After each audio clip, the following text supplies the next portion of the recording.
So it was like Ajax and Tide.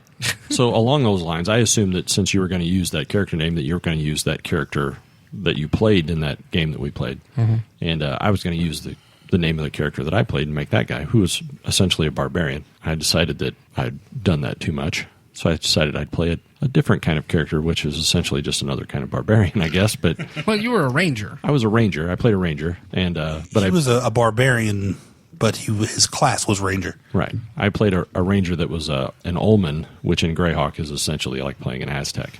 Right. The backstory, which seems to happen a lot when I'm making a guy and I haven't completely fleshed out the idea yet, Eric jumps in and throws all kinds of stuff at my character that this is what he is and this is That's what he what did. you get. And this is what you are. You come up with your own backstory, or somebody else is going to come up with one for you. I think I was working on it, and you just kind of jumped in there and did it. Actually, I think I said, "What do you think about this?" And you were like, "Yeah, okay." Well, it could be, but it's always a good for Eric and bad for me. How was it bad for you? A slave? You weren't a slave. You were a freed slave. Was a slave. Yes, was a slave. Yeah. What's the problem? Anyway, blah blah blah. So my character is a slave, or was a slave, and had been taken from his home when he was like 9 to 12 or whatever. So had lived amongst his people long enough to know their ways and their language, and to understand who he was and where he came from, and wanted to get back to that point. I decided that my character would be from really far away. In order to get there, we would have to be on a boat in order to get back home. Think Aztec 13th Warrior. Sure, yeah. There you go. Good movie. Yeah, the other way around. So I made my character basically based on the Omen, which from the research that I've done on the Omen, correct me if I'm wrong, Mike, they are basically Aztecs. I mean, it sounds as if they actually came... More like Mayans. Well, I thought that there is a lot of... It's just a whole... It's kind of a mishmash. Yeah. So that's where I got the name for my character was actually the name of the person who inherited Montezuma's kingdom, I guess. The very next person in line was a guy named Cuauhtemoc, and that means descending eagle in Aztec. I'm going to jump in real quick and sure. Add that in case it wasn't obvious from the beginning of the podcast, we are playing in the World of Greyhawk. Oh, right. Yeah, sorry. Yeah, that is our default world. One of the conversations that we had when we first started talking about this campaign was, Mike, where's an area that you've never ran before? And this is definitely it. Yeah, and he wasn't about to do all. That was one of the that was one of the important things to me, was because playing a Greyhawk campaign with you guys is unfun because and I can imagine you know everything, you know all the areas. So I was like, Mike, let's go someplace that you've never done before. I have intentionally not learned fact one about Greyhawk in 11 years just because they already know everything. Just despite them, right? I figure they'll tell me eventually. For me, it's just too much metagaming. I'm like, you wouldn't really know it. That's not how this would really go down, Right. In a way, I think that's why this worked as well as it did, is because we were removed from our comfort zone of what we already knew. Right. So anyway, we were talking about my guy. Were we? Yes. Going back to Jason's that must be why we segued so easily. That got way off. So anyway, my guy was essentially a loincloth-clad virgin native. Oh. Although, I did have him wear regular clothes, but it didn't take long until we got on the boat, and I was just wearing nothing but a loincloth. And, I don't think Brother Pickles ever owned a shirt. It's probably true. And, my guy also used obsidian weapons. I mean, every weapon that I started with was essentially a sharpened piece of glass. You know what's funny is you complain about the backstory that I imposed on you, but in reality, the dynamic of our relationship worked. You were so much more like Kato, and I'm like the Green Hornet. That's true. That's a good point. I'm pretty freaking worthless, and you kick ass. And it was pretty obvious from the very first action that we did was off the boat, on land, in a haunted house. Right. Essentially. Let's do a pirate campaign in a haunted house. Very Scooby-Doo. That's the other thing that had me feeling off about the campaign. Was like the first thing we did was get off the boat and go into town. Yeah, we get to this haunted house, and eventually we meet up with these bad guys, and these bad guys are going to kill us and all this stuff. And it turns out they have a gnoll on their side, and the gnoll chases us out, and we're all running away because we're all first level guys, and we're all going to get killed. And I hear you screaming, Eric, and I go back to help your. That's because he was chasing me, right? And I go back to help your character, and I shoot the guy with my bow and arrow of the gnoll, and so he turns around and starts chasing me, and I run up a tree figuring you're going to turn around and come back and help me, and no, you just kept on running. Gotcha. I'll answer Mark's problem with the first adventure. I was running a the sinister secret of Salt Marsh, an old first edition Greyhawk mod set in the Sea Princes, believe it or not, or nearby the Sea Princes. And it was a 2-part adventure. First part, yes, you go to this haunted house thing, and it's got a sinister secret to it. Anyhow, the second half of it, which we didn't really play in sequence, we kind of went away from and came back to it later. The second half of it does involve pirates and ships and all that. So it was kind of an establishing thing for...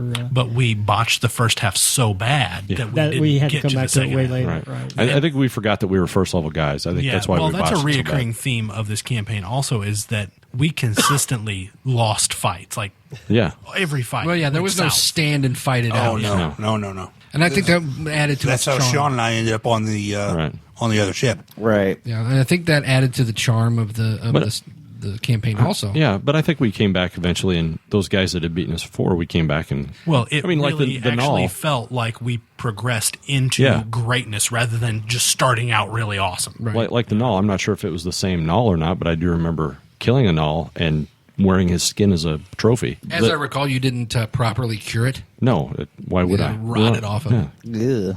Yummy. No, but just in keeping with the simplicity of the campaign and only using the core 3 books and the way we rolled our characters, I made my character a straight ranger all the way, never deviated, never multi-class or anything. So Right. and I enjoyed playing that character. Had a good time playing him. Sean.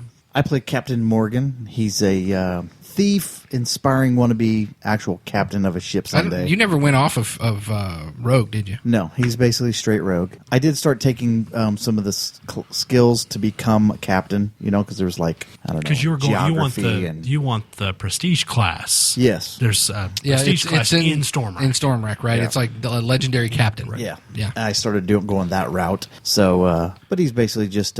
He is Henry Morgan. He is Henry Morgan, And basically. as I recall, he had the best stat rolls of all of us. Yes. He's pretty good as far as thief goes. I mean, he's So pretty why much... did you keep almost dying? As I recall, he didn't have much in the way of constitution. No, he didn't. I don't... No, he's got a really... I think he was 16. Terrible dice rolling. That's what Yes. it was. Sean, Oh, Sean yeah. is. Yeah, I yes. can't- He consistently rolled 1s and 2s Yeah. on Yeah, fortitude saves. I was one of the ones that got a pistol, and I don't think still to this day I've ever hit anything with it. The very last So- session we played, you shot yourself in the leg. Yeah, I shot myself. Yeah, so I just Like can't, really bad too. Like you nearly killed yourself. Yeah, there was like 3 weeks in a row that I would just roll like one after one after one after one. Yeah, it was unreal. It was like doomed. Yeah, but he's still fun Well, to that's play. why he's Henry Morgan the Undying. You know?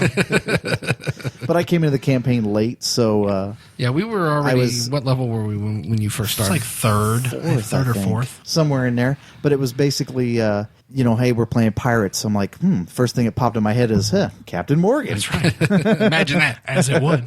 So, and I tend to, go with alcohol themed names. Well, it's so. a good theme. What was the other one? Henry Morgan and John James. John Jameson. John Jameson. What was Yeah. your next one going to be? Jose Cuervo. No, Jonathan Goldsmith. Jonathan Goldsmith. He is the most interesting man in the world. He's They're the- thirsty, my friends. That's right. So, but yeah, Captain Morgan, he's just a basic rogue, inspiring captain. Yeah. Not pretty simple character. Okay, Mike. What about Dan? Talk about the campaign. That's right. Talk about the game. I was skipping Dan. No, Dan. I mean, inadvertently, I didn't intend to go the route that I ended up. I wanted to play Jack Sparrow, a complete ripoff, just because I love that character. In the He's just a beginning, you great were intoxicated quite a bit. Yeah, he was. Well, because it was around. There was just kind of the rum was a flowing, and like I never came to a door that I didn't kick in. Yeah. I think one of the first things you did at a bar was kick in some dude's teeth. yes, I was very quick to start a bar fight. Just being really over the top and that was brash. that was the only real piracy the Pickles got involved in. Was anytime Vic would start a bar fight, I'd yoink somebody's purse and run. Yeah, there for a while it was that was kind of the MO. That's how we ended up getting some people press ganged. Right. That was a running theme, and throughout the whole thing was we would replenish people on our ship with guys that we press ganged. Right. The standing rule is if you start a bar fight by kicking somebody in the face. And that's just how And that was just our way of getting guys to put on the right. boat. And well, a lot of the reason why I wanted to play this campaign is I wanted a reason to use that miniature, which Right. is it's a Tales of War Ron Bones pirate game miniature. That's the best pirate miniature of all time.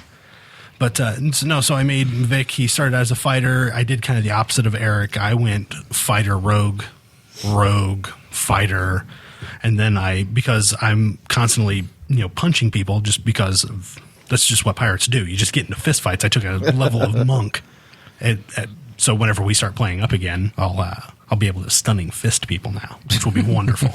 That would be cool. Yeah, but again, my goal was to be a Captain Jack Sparrow. I'd like to jump in on this, and now that you mentioned the monk thing and Mark's barbarian level, that we're playing characters that class really doesn't matter. We're trying to tailor the classes to fit to the things that we already do. To the character, what you want to do. Which is, I think, what you're supposed to do. We house ruled out things like prerequisites. Stat requirements, right? Because we didn't have the stats to qualify for any feats. Right. We would have all been NPCs otherwise, or just all fighters. So that's the cast, Mike. So what about the campaign? Yeah, when we first started talking about it, obviously you went with the Salt Marsh. Yeah, that was one of the only first level adventures I had at hand that was pre-written. When I first started the campaign, as I usually do, I get myself a fresh notebook, and then I start writing notes about certain elements I want in a campaign. So, like when you talked about doing a pirate-themed campaign, Pirates of the Caribbean type stuff, I thought of jungle ruins, curses, pirate havens, mysterious islands, seedy bars, brawls.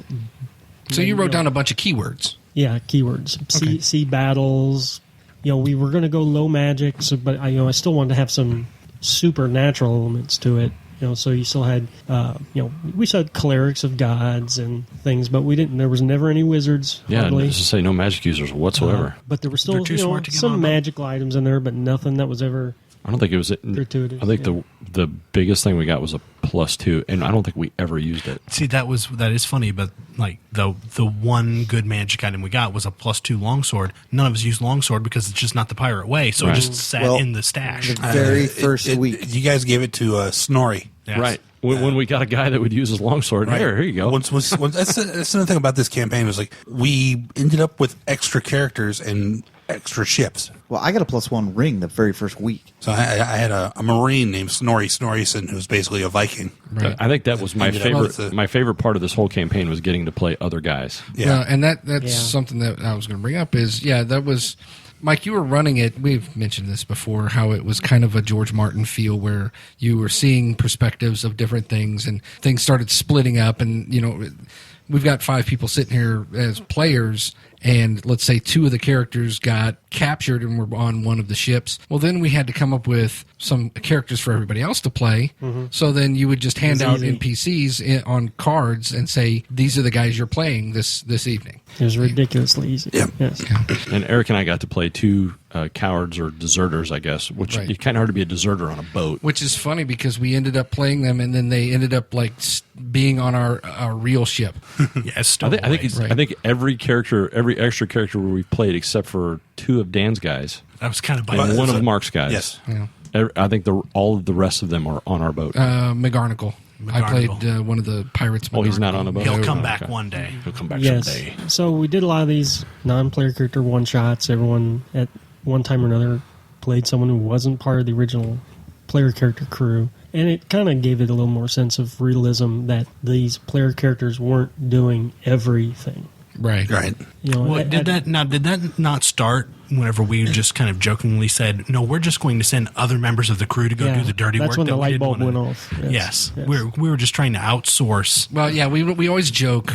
Why would high level guys do this? Why don't we just do what happened to us when we were low level and hire up a group of guys to go do something? Right. You never hear about that. You never hear about we're 8th level and we got a task to do. Instead of just saying, hey, let's go do it, let's just hire some guys to go do it for us. That was always a joke that we were going to do it, and then in this campaign, it actually happened. Then Mike forced it on us. Right.